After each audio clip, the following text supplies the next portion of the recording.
There is, I think, 50 messages just come through in the chat, so I'm struggling to read them all, but welcome everyone, and thank you so much for joining us. We've 122 people now with us, so fantastic. Well, in fairness, I mean, it's over 126 now, and really that's mostly classes. So you have to times that by maybe 20 or 30, which makes it a lot. That's a couple of thousand people in the room. It is. I love that there's schools from the Midlands, from the south, from the east, from the west, from the north. There you go. Fourth class Mercy Primary School in Burr, St John of God National School in Waterford, fifth class St Joseph Boys National Carrick Macross.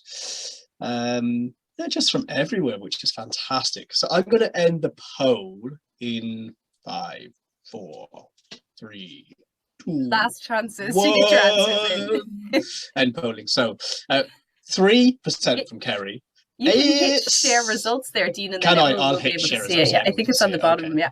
There we go. So I'm actually hosting today because Eleanor's in the process of moving, and her internet's maybe a little bit unstable, and hopefully mine will be a little bit better. So just in case things go pear-shaped. Dean's got all the power today. So where are we? 18%, 17% sorry, from Dublin, 26% from Munster, 29% from Leinster, 16% from Connacht, and 10% from Ulster. I mean, really all over. We've 42 wildlife champions who don't need to watch this webinar because they're already champions. Absolutely. We've 10% that are that already help wildlife.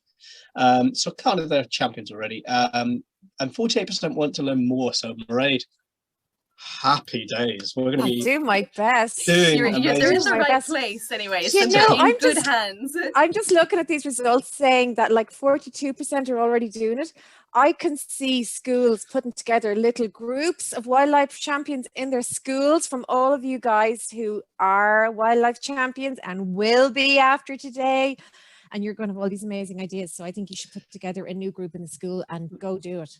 Look at this, Sculwera in Araglin, County Cork, second and third class. We are really enjoying these webinars. We set up our B Hotel and did a biodiversity map of the school yesterday. I mean, wow, this is amazing. Now, before we get Máiread into the real presentation, I've got a little presentation myself that I want to share. So I'm just going to share my screen and show that very briefly. Imagine Wild St. Canis. Okay, so from the beginning. So there's an image of the Dublin Bay Biosphere. Fantastic view of Dublin City out into the bay.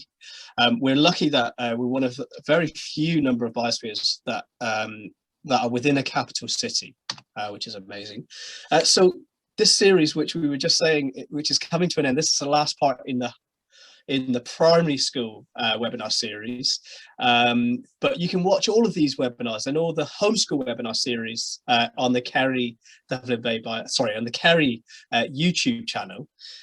So if anyone missed anything, or if you want to look back over these webinars, they're all on the Kerry YouTube channel, which is amazing. I'm going to mention this very briefly.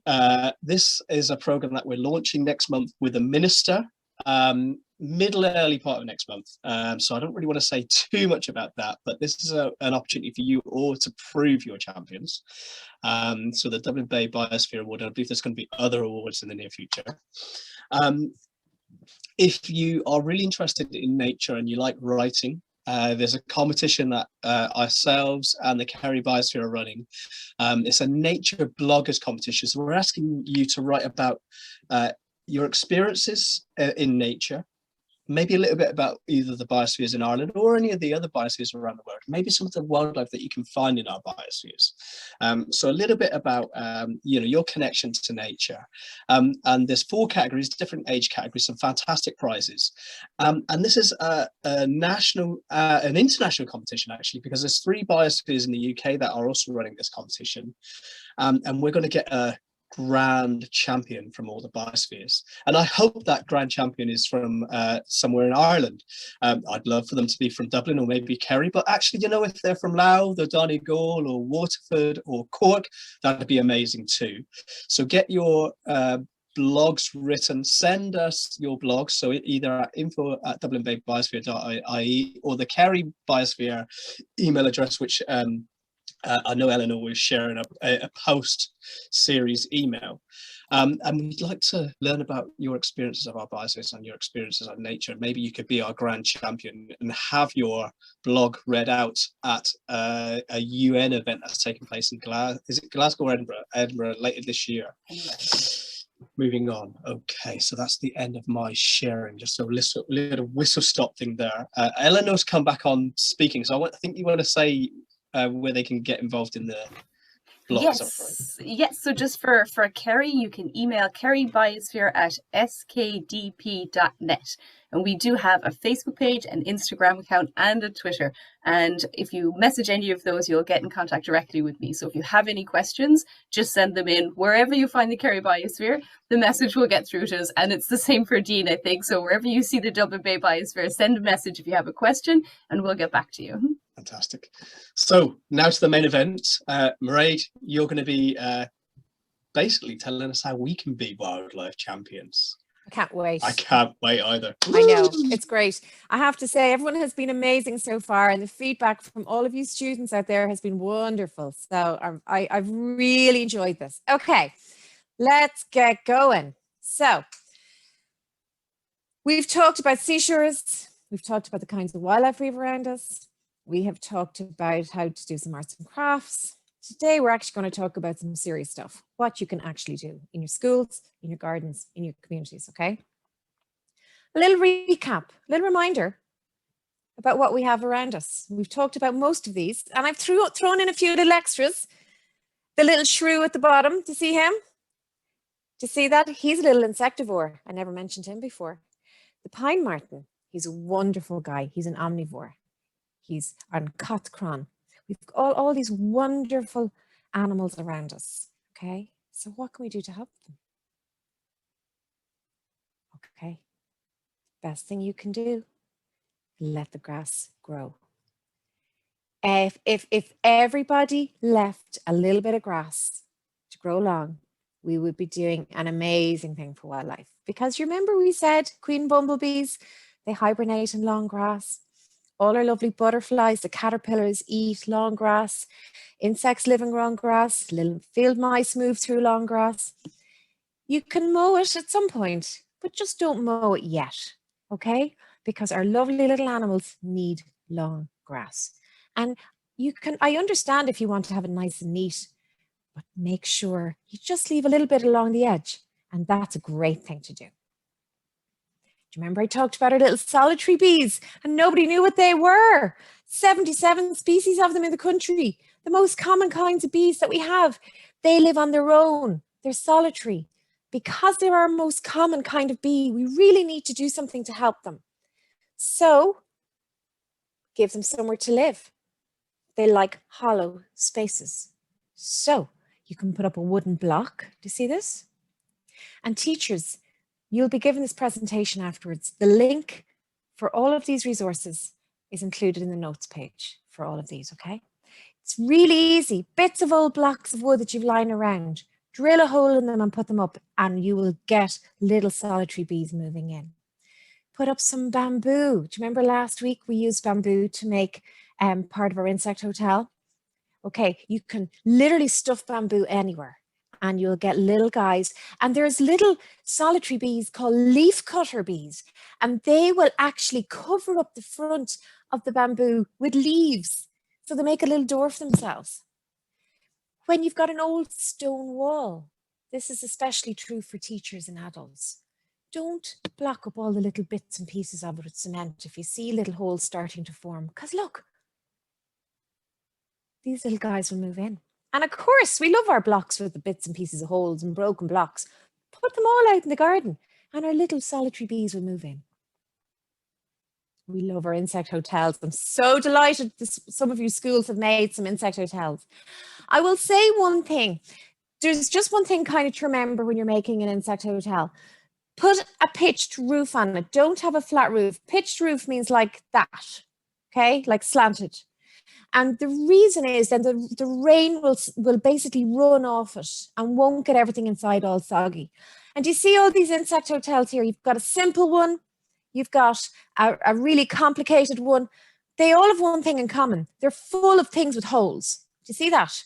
So go home, find what's behind your shed, Get some bits of blocks of wood. See these old roof slates? Pile them all in. They all create little gaps, little spaces.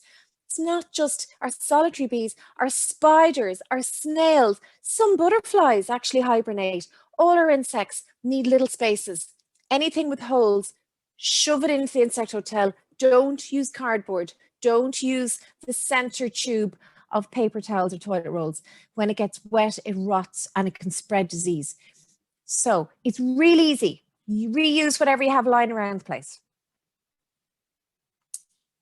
You have to have some flowers. And I know you all know this, okay? And it's not just for our pollinators. So yes, our bees and our butterflies need some form of a flower from January right through to the end of November. And teachers, I have a resource on here where you can get a list of all these lovely plants. And here are some of them. But also our bats. Our bats need to have, to eat moths and night flying insects. And those little insects need to eat flowers too, okay? So really, if in your school you can plant a selection of flowers that bloom throughout the year, oh my gosh, you're going to be a wildlife champion. Now, I'm going to talk about nettles here. And I know you're all going, oh, I hate nettles. I'm after stinging myself on nettles and they're really annoying. Well, did you know that all of those, see all this list of butterflies here? Red admiral, small tortoiseshell, peacock, comet, painted lady, small white, large white, green white vane, high blue, orange tip. They all use nettles. They all lay their eggs under the leaf of nettles. And the little larvae, the little caterpillars come out and eat the nettle leaves. So nettles are super important. So you know what you can do? You don't have to have them growing right in front where you sting. If you see a nettle, put on a glove, some kind of a garden glove or a rubber glove, dig it out and put it in at the back somewhere and it'll grow. It's really easy. It doesn't need any special anything. Okay. And that's going to help loads of butterflies. Do you know what else butterflies love? They need rocks. Because in the summertime when they're flying, like they're so busy, they're flying and flying and flying and flying and looking for food and food and food, they get exhausted. So they need to stop and rest. And they like to bask in the sunshine. So you see this picture here, this kind of a rockery we were making, a garden. So if you decide to make a little garden in your school with those lovely flowers I was showing you and some nettles, put in a few old rocks. Again, you don't have to pay for them.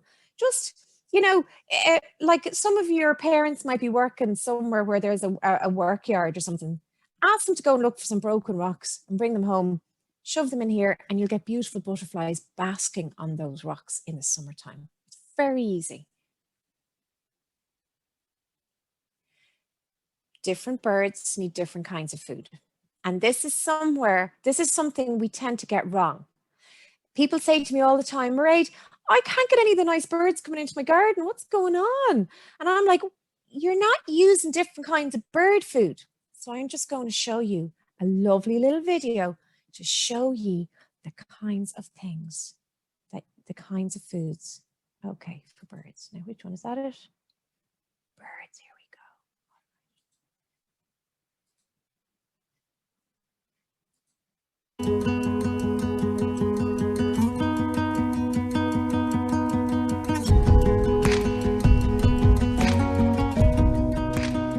So birds are looking for three things: food, shelter and water. And if you can provide those three things in your garden, then the birds will come. And feeding the birds is not only a great way of attracting them into your garden, but also allows you to watch them from the comfort of your own home. Watch the different species and their comings and going.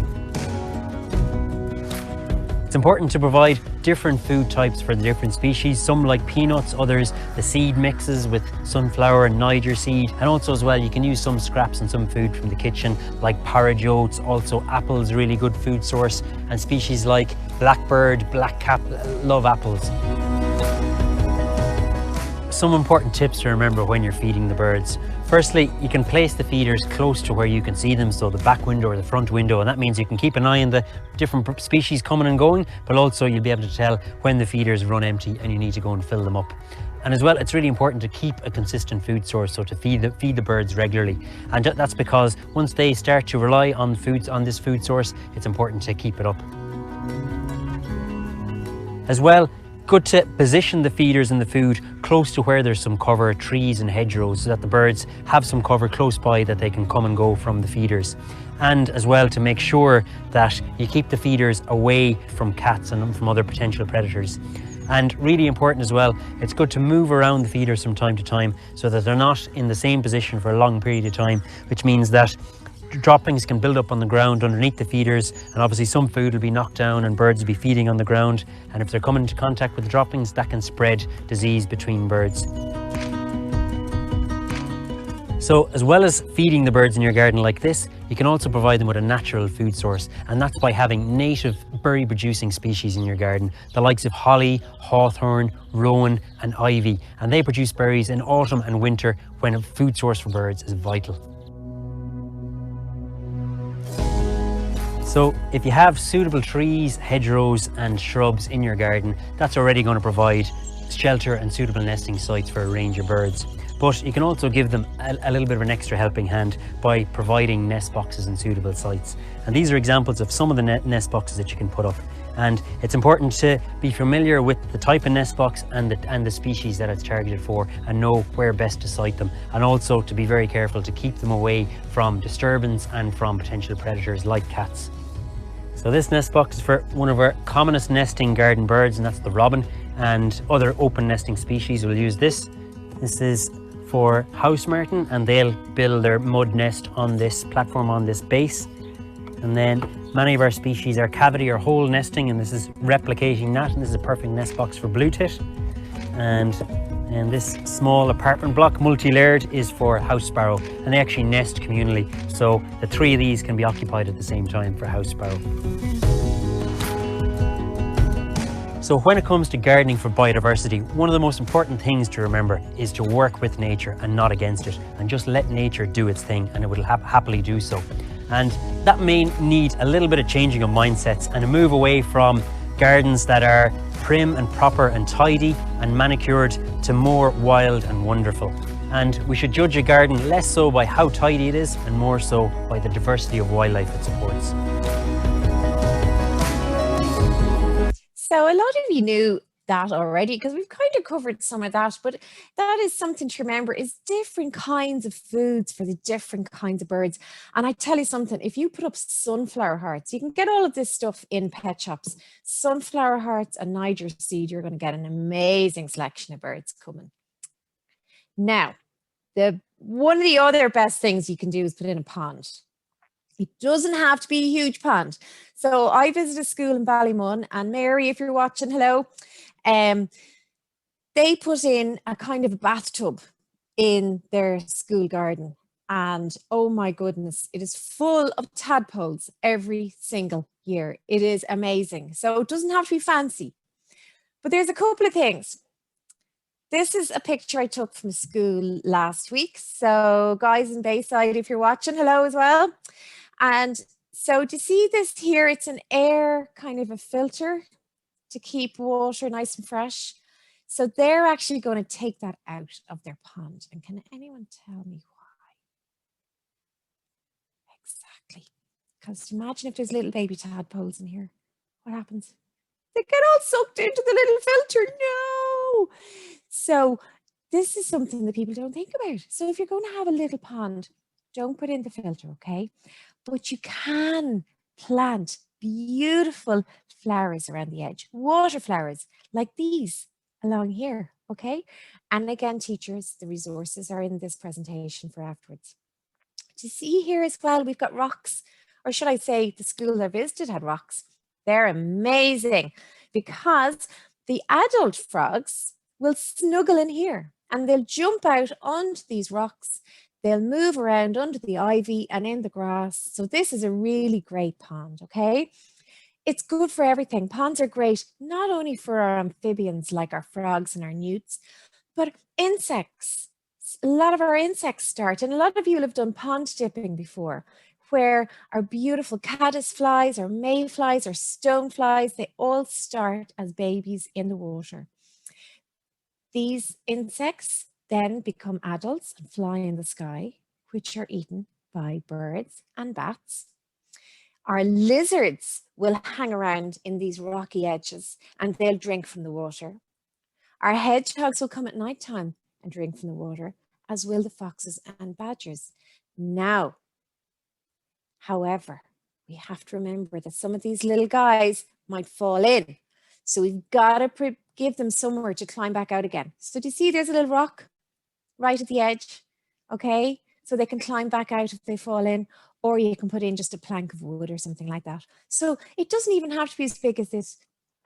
The guide on how to make a little pond is attached on this. It's a lovely thing to do. Really great. Now, our lizards. So these are everywhere and we just have to look for them and we have to attract them into our gardens because otherwise they won't come in if what they want is not there. So what do they like? They like log piles and rock piles, okay? Same again. So do our hedgehogs love these. So if you put in a big pile of rocks or a big pile of logs, I bet you will get little lizards coming in underneath. And we can cheat a little bit. So if anyone is getting new carpet in their house, if there's bits left over, keep them, okay? And we're going to put them down on the ground.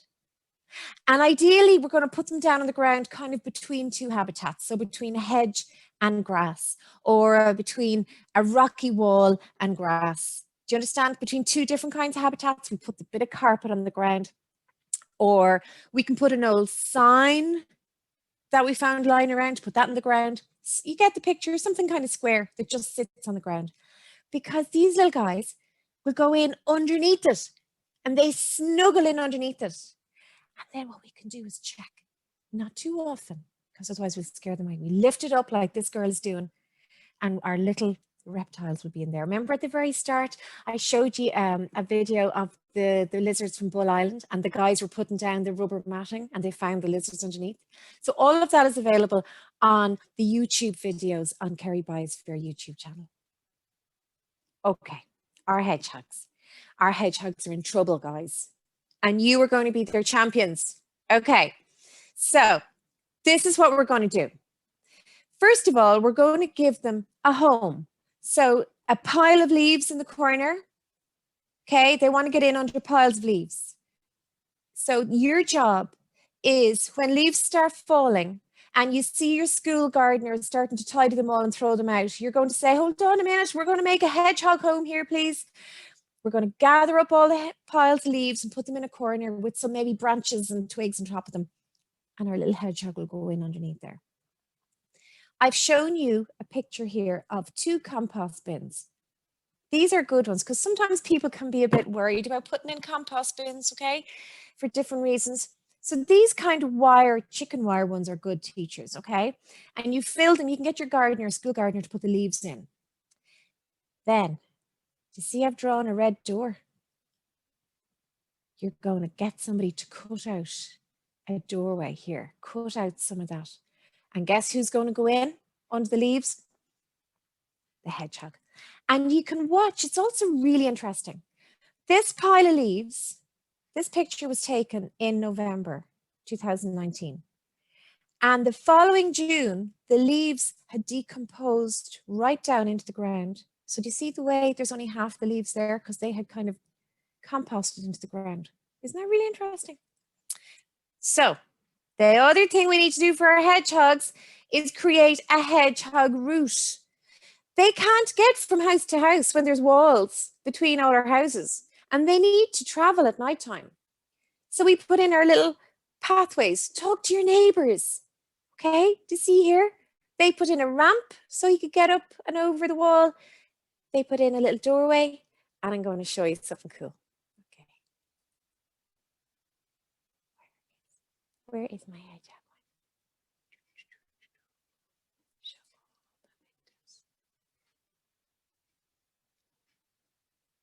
Is this one?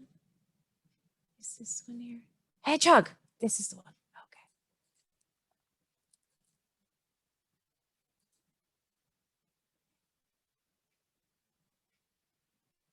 There's not much sound on this, by the way. So you're just kind of looking at what people have done to make little doorways between their gardens.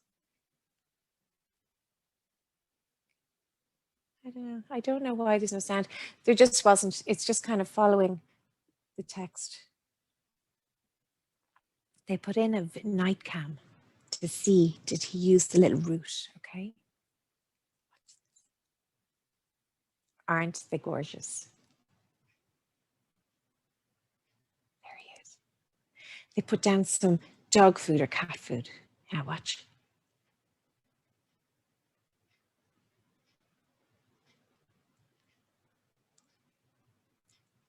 So he's not able to get up the steps. They're doing a little test here. So they put a plank. Could he work it out? Could he figure it out? No, come on, little guy, you can do it. Come on, little hedgehog. Remember, don't put milk out for hedgehogs because they're allergic to milk. Oh no, come on. Can he do it? Oh no, his little legs are too short. Come on, buddy. Oh, look, you just want to give him a little scooch up, don't you? Come on. The plank is right beside you. Come on. You can do it. Yay! He figured it out. Woohoo!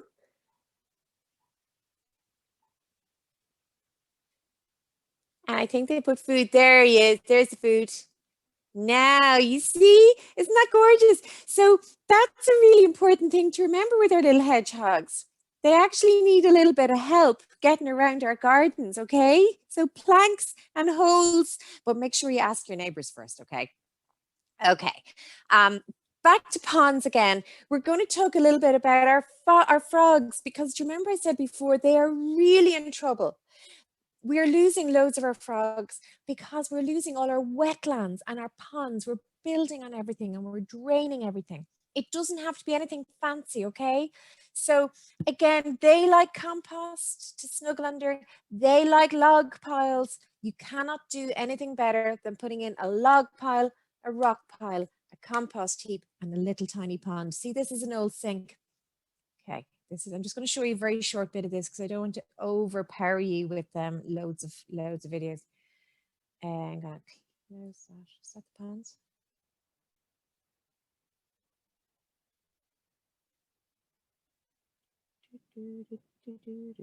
Okay, I might leave that for the moment and come back because I don't want to overdo it with the old pond, with the old videos. Okay. Anyway, teachers, all you have to do is click on that link and it shows you exactly how to make a pond. Okay. Right. Bats, you know, they're my favorite, and I'm not supposed to say that, but you know, I love them, and you know, I think they're cute, and I know it's not scientific and I shouldn't say it, but oh my gosh, look how cute they are. They're so cute. We've got 9 of them in the country, 9 kinds. 8 of them are all over the country. 1 of them is in the south, the west, the lesser horseshoe bat. All other 8 are everywhere. So what I want you guys to do for our bats, and by the way, remember we said, why do we like our bats? Yes, they eat 3,000 midges and mosquitoes in every single night. Yes, they're excellent pest controllers. No, they don't suck our blood. No, they don't fly into our hair. So, and they're also really protected because for some reason in Ireland, we're doing really well in protecting them, but all across Europe, they're doing really badly. So we've got to keep doing what we're doing in Ireland for our bats, okay? So we're going to plant in our school garden or our gardens at home some certain flowers that attract nighttime insects. So honeysuckle, jasmine, evening primrose, and maybe a bit of holly, okay? These will attract nighttime insects, which the bats will eat. A pond, of course, ponds attract insects. You can't do better than having a pond. Now, here's something to think about. Lights. Some of us have really strong yard lights. Do we really need them that bright? I'm not sure we do. If there's any way of turning down the brightness of our yard lights, that would really help our bats because it disorientates them at nighttime. They kind of lose track of where they're going. And then if they're trying to follow a moth and suddenly a big light comes on, they stop following it and then they get hungry, okay? And the other thing that's really great is if you have a bit of a hedge or a few little trees or something like that, it helps them find their way at nighttime, okay? It's like a little map. And you can put up a bird box or a bat box. See these? These are bat boxes. And you can put it up in your school. And if you go on to Bat Conservation Ireland, teachers, it'll show you how to do that, okay? Or if you're really fancy, and if you're building a new house or building a new school, you can put in a bat brick. How cool is that? Do you remember before I showed you how to use a bat detector? Well, this is a swarm of bats at nighttime before they actually go into their roost. And for some reason, I keep on losing all of my videos. So I'm going to do it the old-fashioned way. Oh, Eleanor. That's you. That's not what I'm looking for. That's really not what I'm looking for. Hold on a minute now. This old technology can sometimes be fierce hard. Hold on. Okay, that's good. That's what we want. Video. This is amazing. So at nighttime, bats will swarm before they, or just when they're leaving their roost, and they will also swarm when they are going back in the morning. Bear with me, you're doing really well. You're being really patient, everybody. Hold on, I gotta open up a new screen and then we'll be ready to go. I know we can do it, I know we can do it, I know we can do it. Let's move that out of the way. No, this is all just not working for me today. On the last day. Oh, I can't open that new screen. Oh, wait now. Maybe if I enlarge the picture. Wait, I bet you can't see that because I haven't put it into a new screen. Open a new tab. Open a new tab. New tab. Why can't I open it in a new window? Well, Lorraine, not a worry if you can't get it. Yeah, I'm sorry. I don't know why the that's links not are all working there. for me today. That's so unfortunate. Okay, that's so cool though to be able to click on that. When you get the presentation, teachers, just click on it. Okay, so the next thing you're going to do, okay? I bet none of you have thought of this. And some of you don't even know what a bog is, okay? Teachers, when you're doing any gardening in your school, buy peat-free compost. That is one of the greatest things you can do for wildlife in Ireland to be a wildlife champion. What on earth am I talking about? Okay, in Ireland, we have habitats called bogs. And they're amazing. Do you see the 3 pictures at the bottom? They are wet.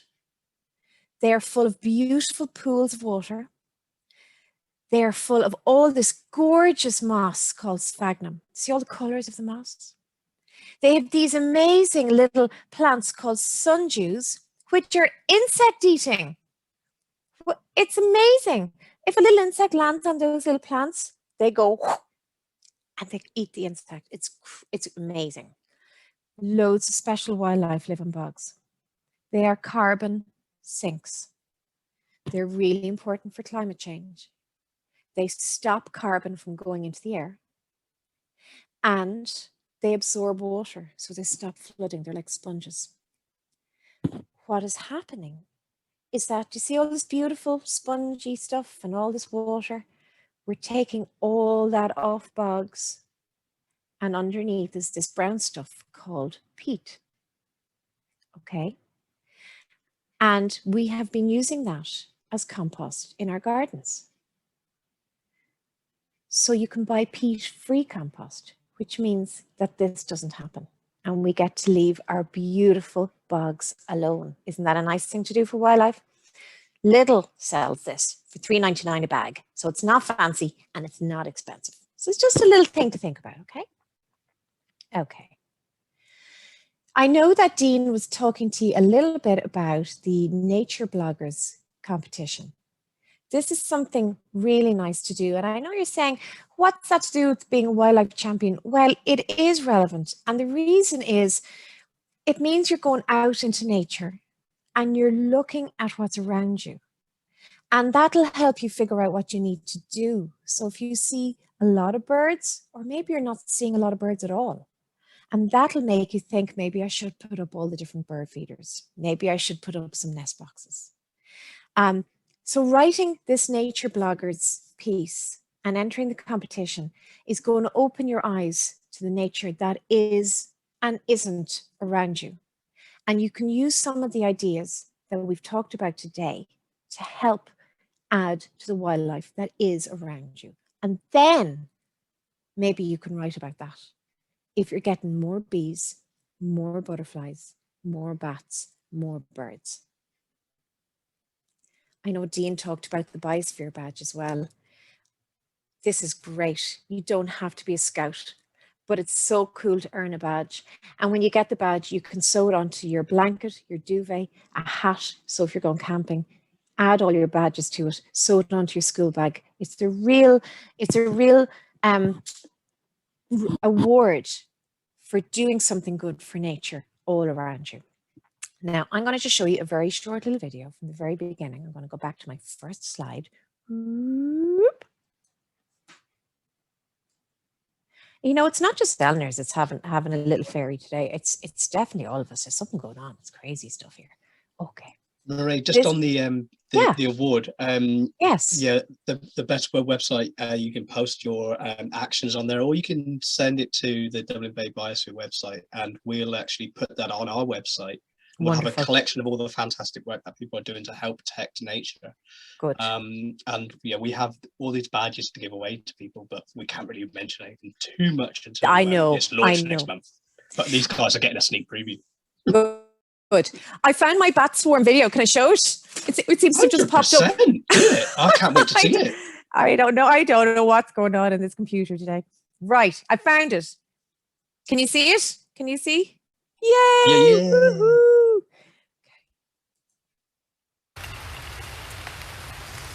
So they're living in this attic, this old building. They swarm together. Listen.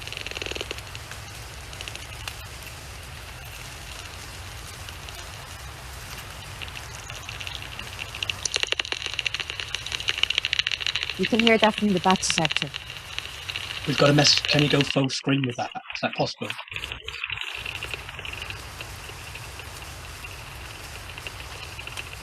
I will if I can find my full screen. This is full screen. Unfortunately, whatever way this was, that is the full screen. Can you see that? That's as full as it gets. All those links, schools will be able to look at it again themselves later. And actually, on our website, on our events page, we've got all these links to all these webinars with all the Google Docs. So schools can basically access everything that you presented.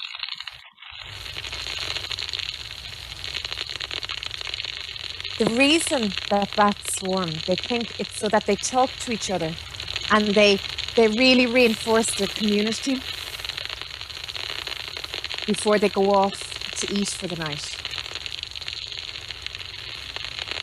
It's amazing to watch this. Now I'm going to move it forward a bit into sort of dawn. It's getting brighter now.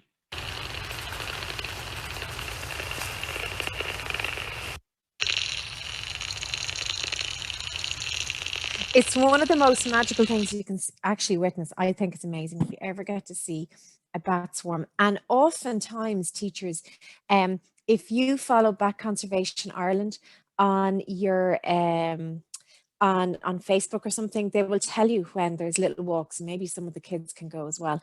So the last thing I'm going to show you was the Irish Wildlife Trust.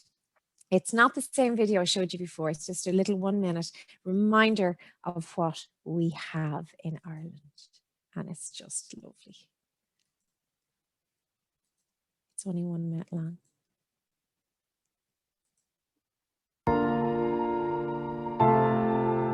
Ireland.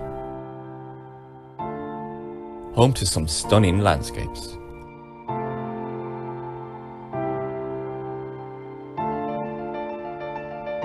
And amazing wildlife. Right on our doorstep.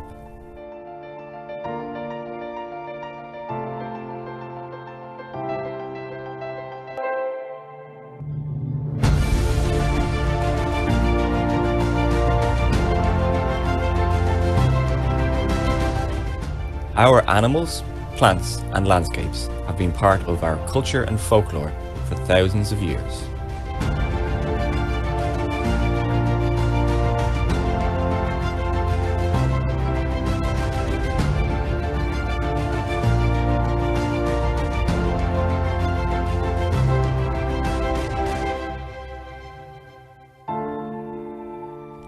but increasing pressures and decreasing tolerance of wildlife has led to an alarming loss of much of Ireland's wildlife and habitats. So I'm going to pause it there because that links in exactly with what we have been talking about. We have been talking about what we can do for all these amazing creatures. So let's recap a little bit. Long grass, pollinator flowers, bat boxes, lots of different kinds of bird food, bird boxes, piles of leaves for a hedgehog, rock piles, log piles, and a pond, okay? And if you do all of those things, guys, you will truly be wildlife champions. And you know what? The best thing to do is go outside, grab your teachers and say, come on, we're doing SESE outside today, teacher, because it's way more fun than doing maths, English and Irish inside in the classroom. And I know the teachers think that too. So out you go for the month of June, sun is going to be shining. Let's get out, let's plant some flowers.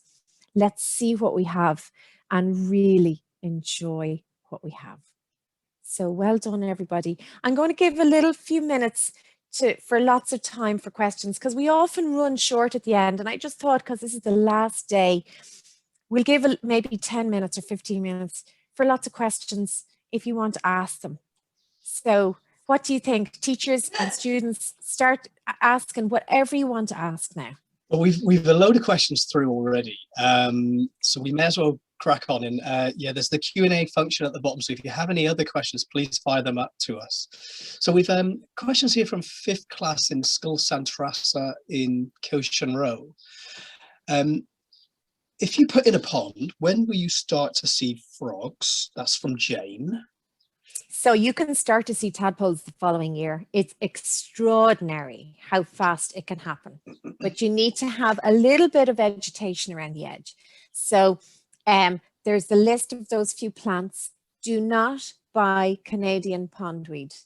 Sometimes it is still for sale in shops. So teachers, if you see it, don't buy it. It is an invasive species, but all the other lovely stuff that we have listed, you can plant it and it's really nice. Okay, so from the same 5th class, we've got a question from Amy here. Are there more potential biospheres in Ireland? And actually, I can answer that. I know there's possibly one coming in, maybe even later this year, I don't know, in the Midlands.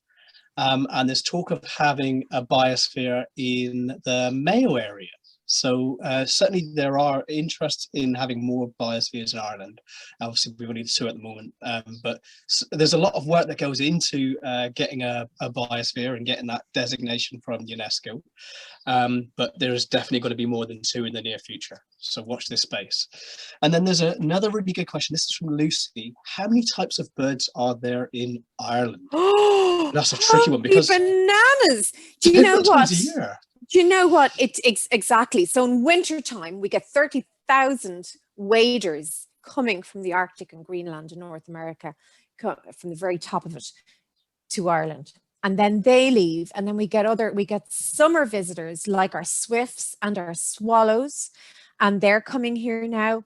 And then we have our resident species. So, you know, goodness gracious, what I would suggest you do, now here's a project for you. Go on to the Birdwatch Ireland website and they list all of the Irish birds. So here's a job. Go and count them and come back and tell us. Will you tell us? Good job. There's an awful lot. There's an awful lot of birds. So it's hundreds and hundreds of different species of birds in Ireland for sure. And like I say, some of them live here all year round. Some of them are only here in the winter. Some are only here in the summer.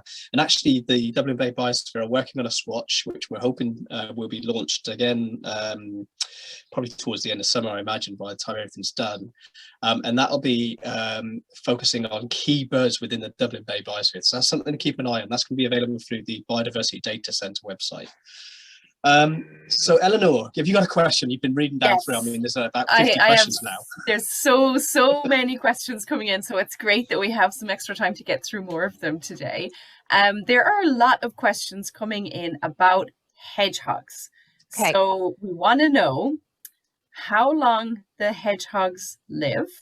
Mhm. And there's a school here, Julie Walsh has said that they found a dead hedgehog at their school yesterday, and should they do anything with it or move it? And then there's another school has asked, they see hedgehogs during the daytime lately, and are they okay, or should they be worried about their hedgehogs that they're seeing during the daytime? And that's from the School for the Deaf in Limerick. They're all really good questions. So hedgehogs will live a couple of years, okay? And right now, teachers, there's the national, I mentioned this before, go onto the National Hedgehog Survey website, Google it. It's a brand new initiative from NUI Galway. They are starting workshops this month, June, where you register, and they will teach you all about what to do with hedgehogs. Really nice thing to do. So the school that found the dead hedgehog, I'm really sorry about that.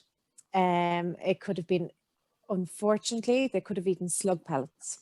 So that might have been one thing, or rat poison. Something that you probably don't know about, but your parents and grandparents will know about is they don't like, adults don't like slugs in gardens because they can eat the lettuce, and they can eat, you know, even the sunflowers, when you plant sunflowers first, and they eat all the leaves. And the old fashioned thing to do is to put down slug pellets, which kills the slugs. But guess what eats the slugs when they're dead? The hedgehog, and so it kills the hedgehog too. So there's another thing you can do. You can buy organic slug pellets, which they're called sluggos. And they are not poisonous to hedgehogs. Máiread, there's other things you can do to protect your plants. Yeah, yes. eggshells or sand. The slugs don't like crawling across gritty surfaces. That's right. Gravel and eggshells. Yeah. That's right. And the last question was, what was the last question, Eleanor, about hedgehogs? They're seeing them in the daytime. Oh yes, they could be hungry. Yes, they have hoglets right now, babies, so they could be very hungry. So put out some dog or cat food, soft dog or cat food. Okay, yeah. Hoglets. And if you think, by the way, if you think your hedgehog is very underweight, if it looks very thin, then it needs to be brought to a wildlife rehabilitator. So again, the Irish Wildlife Rehabilitation Hospital is in Meath. And even if you ring them, they will find you a rehabilitator wherever you are in the country. Oh, wow, fantastic. And there's a lot of questions about pine martens. There's a lot of people want to know, how do you attract pine martens to your area? Oh, so pine martens are omnivores, and they get a lot of bad publicity. Some people say, oh, they're eating all my sheep and they're eating my lambs. They're really not. What?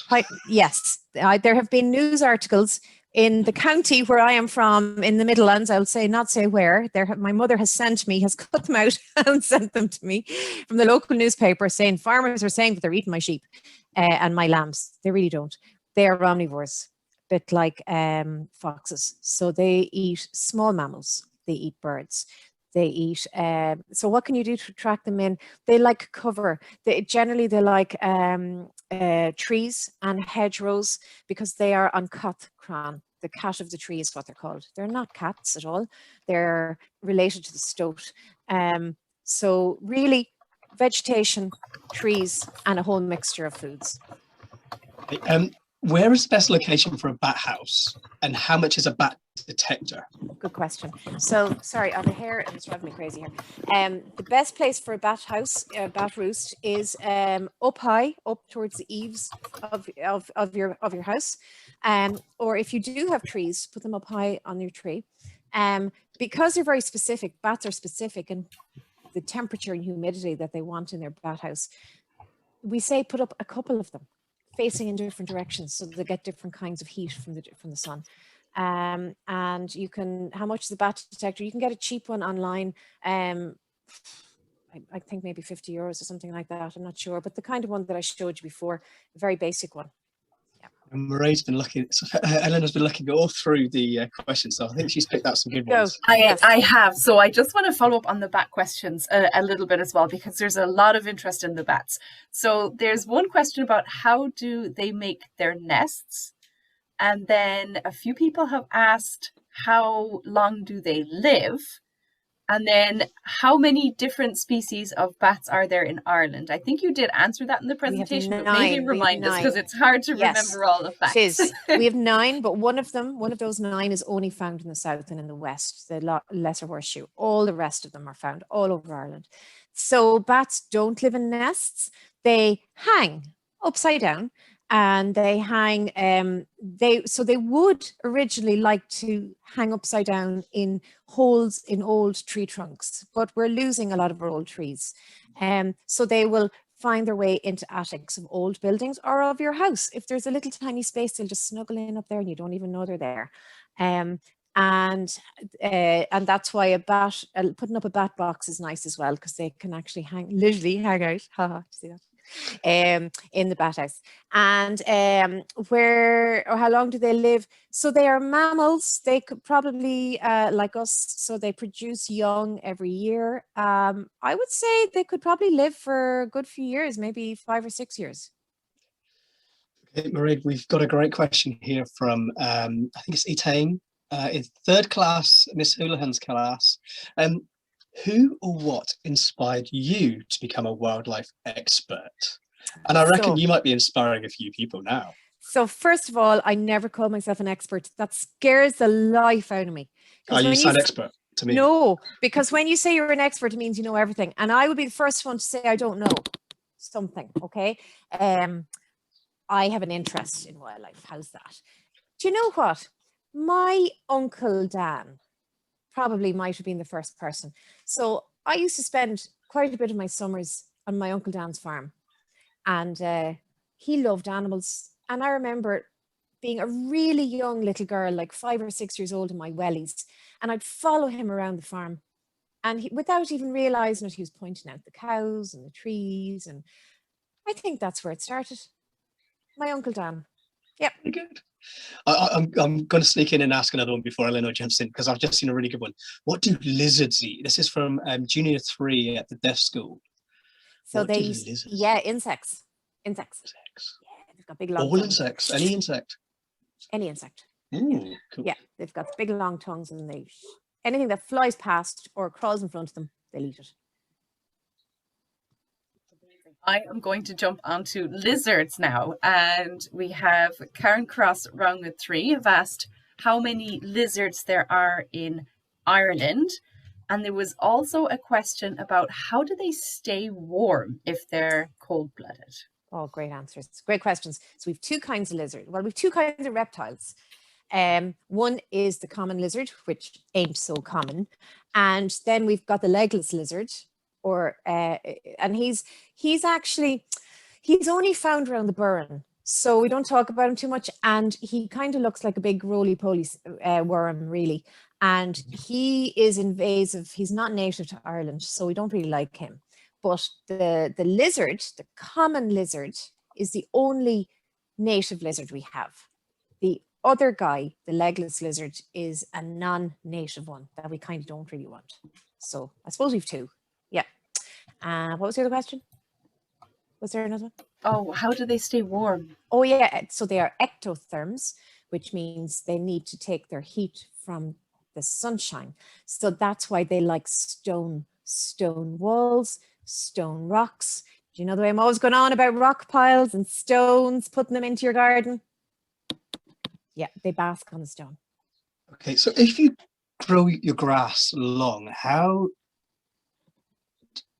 long do you have to allow it to grow? What sort of height can you allow it to grow to? Do you never cut it, or what's the story? So that's a really good question. So it really depends on what you or your parents or your school wants, okay? There's different ways of doing it. And teachers, if you go to the junior pollinator plan, you'll get lots of information there. There's 6-week cuts, where if you just let it grow for 6 weeks, it's long enough for a few dandelions to grow, a bit of clover to grow, and enough food for some bees. If you let it grow for longer than 6 weeks, then you start getting some really interesting grasses, and that's where the caterpillars will feed on the grass. And you might get some rare plants, but the seed was in the ground and it was never really allowed to grow before, because it was cut. So now they start working their way up, and you might find some nice rare flowers. So it depends. You can certainly just do 6 weeks and then cut it, or you can do it for a bit longer, but you will always need to cut it at the end of the summer anyway, kind of October, maybe autumn, I suppose, and remove the cuttings, because if you leave the cuttings, they will clog up the ground and stop any little seeds from germinating. Okay. We've a question here from Aidan in 5th class. Why do bats not like the light? That's a good question. It disorientates them, it confuses them. So they really use their hearing, echolocation, to find their food at night. They've tiny little eyes. Remember the pictures I showed you? So they don't really use their sight. They use their hearing. And so they have to follow, they have to go in the direction of what they hear. And if suddenly there's a bright light, it blinds them and confuses them. And then they don't know what to do. And then they lose track of the insect that they were following, and the insect is gone, and they will lose that food source. So it disorientates them and confuses them, really, I think is the best thing to say. Yeah. Yeah, and I suppose they'd be easier to be hunted at daytime. If they were out and about daytime, it'd be easier for birds of prey maybe to... Oh, if they were out, them. Yes, that's why they come out at nighttime for sure. Yeah, it's safer. Yeah. Eleanor, have you got a question? They're pretty smart, aren't they? How they figured out that if they were nocturnal, they avoid all those big scary predators like the birds, which is pretty clever. We have a question here from Emma Carroll, who has asked, is it possible to attract animals when living in a packed housing estate? So what's the best thing they can do to try and bring some wildlife into those really built up places? Great question. So I'm working right now with a load of community groups in housing estates, and I live in a housing estate in Dublin. And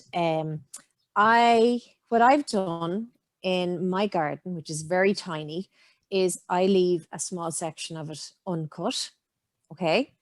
I also grow small little areas of pollinator plants, and on my fence in my garden, I actually put up, I bought these online. They're almost like shoe containers where you can put soil into them and put plants in them. And so you attach them onto your fence. So you can use your fence to plant plants as well. So you're basically using every tiny bit of space that you have. You can put up pots, you can use pots. You plant up loads of pots with gorgeous kind of flowers and herbs. Don't forget the importance of herbs like sage and chives and fennel. They take up very small space, but they're really good for our pollinators. So you can do it. You can. Yeah. I love that idea of adding space with the wall, like a vertical garden. Yes. And don't forget window boxes as well, I suppose. Do you think they'd be good for insects if you put the right plants in? Oh yeah, for sure. Use every bit of space you have. And welly boots. When you grow out of your welly boots, plant some stuff into them. Grow in your welly boots. Yeah. When you grow out, grow in. Got it. I like that. So we've got a 4th class in Presentation Girls School in Maynooth. So they're just down the road from ourselves there, and they want to know how long it takes for the frog spawn to turn into a frog, and there was another question there: how long do frogs live for? So it takes about 3 months, I suppose, from the very start to the very finish, because they have to become tadpoles and they have to become froglets, which is where they still have a little tail, but they're growing their little legs. So probably about 3 or 4 months. And then how long they live? You know what? I wouldn't think they live very long. I think frogs probably live maybe a year. Maybe 2 at the max, I would think. That's probably about it, really, you know? Yeah. Yeah. Somebody else also asked how many different species there are, and I know you answered that on a previous webinar. Of which? Of bats? Sorry, of frogs. Of frogs, one. One. We have one frog and we have one toad. One toad. Yeah. Very good. And the toad is only found around Kerry. And I think it's down in Wexford as well, in the nature reserve down there. But it's definitely around Inch Beach, isn't it? So you've got some nice little nature reserve areas there for the toad. Yeah. Down in Kerry for the natterjack toad. We have some actually very close to where I am in Derrynane as well. So it's very exciting to be able to hear those as well during their breeding season. We have a huge thank you here from Ciara Holohan, who has a wonderful 3rd class. They've really enjoyed learning how to be wildlife experts. So they just wanted to send a big thank you to you, Máiread, because they've watched all 4 weeks of our webinars. And they've thoroughly enjoyed them. And then we have another question here from Evelyn in 4th class in Caherley National School. If you have vegetables or fruit growing in your garden, should you try to stop the birds from eating them or leave them at them? Oh, it depends what your mammy says. It depends what your mammy and daddy say. Look, it depends really why you're growing them. What I would say is grow one area for you and your family, and maybe have another area for the birds. And the ones for you can cover with a bit of netting and the birds can't get into them. And then if you want to grow another little area for the birds, then you can let them at it if you can. I have an allotment and I have lots of fruit, and to be honest with you, I'd probably take maybe 10% of it and the birds have the rest, but it's worth it for that song. So that's great. Now look, unbelievably, we're out of time again. But this isn't going to be our last webinar. Absolutely. No way, Jose. So what I'd like is, if there's any teachers out there that want a webinar on any particular subject, maybe you can let us know. If there's something that the young children want to learn about, maybe you can let us know. Because we can definitely have another series of webinars in September, and we'll definitely have some one-off webinars during the summer. So if there's something that you're really interested in, email info@wmbiosphere.ie or, Eleanor? kerrybiosphere@skdp.net. And we also send out a survey after this webinar. So it'll come into it'll pop up on your screen when you leave, but you might not have time today, but it comes into your inbox as well. And that has questions in about how we can improve the webinars, any ideas that you have, and how much you've enjoyed them. So you can answer. It's only 7. It's really simple. So if you answer that survey for us too, we'll get all that information. We'll start planning our September series. I will just say one little thing. Hopefully next year, please God, things will be back to normal in schools. And there's a lovely scheme called the Heritage in School Scheme Teachers, where you can bring in someone like me into the school at a really reduced fee. The government pays most of it, and they get to do all this lovely stuff with the children. So please God, that'll all be on next year again. Yeah, absolutely. Hopefully, so yes. All these webinars are on the Kerry YouTube channel.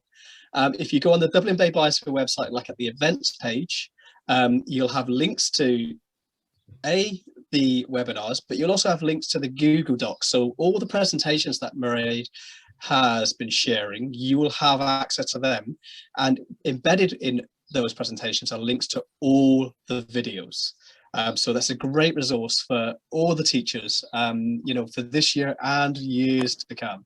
So guys, thank you so much for joining the primary webinar series, and Máiread, thank you so much for enlightening us. It was so fun. Gur míle maith go léir agus ban taitneamh us an fiadúlra. Enjoy wildlife. Ban taitneamh us an nádúr. Enjoy nature.